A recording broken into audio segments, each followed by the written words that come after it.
When you look at a 3D printer, when you look how it works, you realize this has nothing to do with a printer.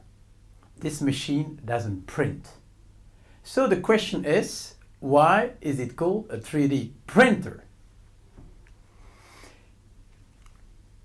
The language we use is useful, can be helpful for us to understand the relationship we have with technology. Why is this machine called a printer? Because when the new concepts suddenly arises, we don't have any words to characterize. So what do? We use current words. Through analogies, we say, okay, it's a bit like a printer, like 3D, and it becomes a 3D printer. Look what I have in my pocket. This is the key of my room in the hotel. A bit strange.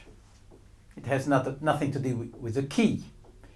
And again, it shows how the words used show the difference between the technology, which is the key which is what I have in my pocket, and the words we use to characterize the technology.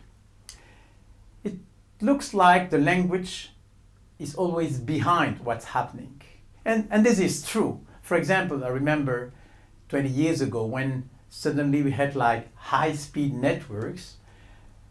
They were called information highways. Again, it looks like we had to make the connection with an existing thing, the highways, so information highways. I'm convinced that an exercise with the words can help us to harness technology. Look at the iPhone. Why is it called iPhone? Exactly the same. It's connected to a category called phone. But iPad, this is something new. Pad wasn't used much as a word. So there is a difference. iPhone is connected to the past. iPad is more oriented toward the future.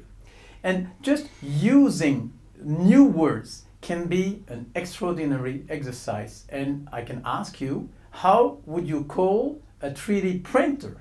You can give some suggestions. I don't know, a cyber sculptor, or I don't know why. So, and if you look at a keyboard of the past and a mouse today, the mouse is not a better keyboard. And we have found a new word, a light bulb. We could have named it an electric candle. You see, that's a good example of what I believe we should do to work on words, on the language. And some additional help from the language comes, for example, from the oxymoron we see. I don't know why, but with technology, there is like a new wave of oxymoron. An oxymoron is when you put two words together, logically incompatible. Like Shakespeare in one of his pieces wrote and speaks about sweet sorrow. Sweet sorrow. Sorrow is not that good. Sweet is good. So how can you put it together? This is oxymoron. And with technology, you have like a wave of oxymoron. Let's start with virtual reality. We're talking about virtual reality everywhere. I've seen that for many, many, many years. For a philosopher, how do you put together the reality, what's real, and virtual, which is not real? So everybody's talking about virtual reality, but maybe we should ask ourselves, in the end, what is this? And a couple of years ago, there was, I think, with Google, the new glasses of Google, people started to talk about augmented reality. Another surprise for me. How can you augment the reality? The reality is a given thing. It's here. It's around me. How can I add something to this augmented reality? Of course, we understand each other. and everybody understands what they mean by virtual and augmented reality. But let's be critical against that. The words are a good opportunity to think more. And maybe one thing I could add is the etymology. Sometimes it's useful to go backwards to the history of words. Let's take just an example. Cybernetics. Cybernetics. It was born in 1948 and it was coined by Wiener, Norbert Wiener. He defined cybernetics as the science of control and some other things. Cybernetics was a new word. So he did what I suggest to do.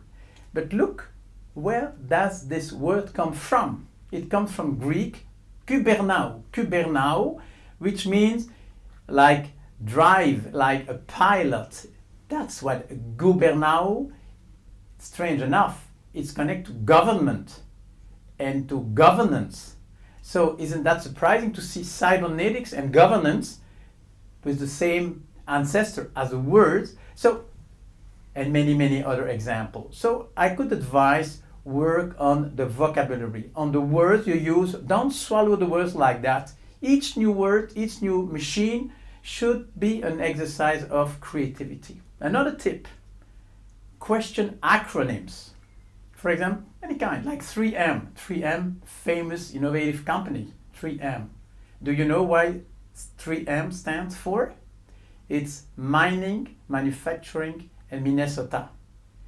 It's interesting to realize, hey, they have nothing to do with mining today. But that's where they come from. So, etc., etc. I strongly recommend to question words, numbers, to question acronyms. And as a last example, you should also question objects. And I just have one example. Well, this is not a surprise to you. This is just a phone. But look at a calculating machine. Now look at the keyboard. 1, 2, 3 is on the top on the phone one. And 1, 2, 3 is at the bottom on the calculating machine one. This is strange. I don't have the answer, but maybe you should find it just to help you to think about technology.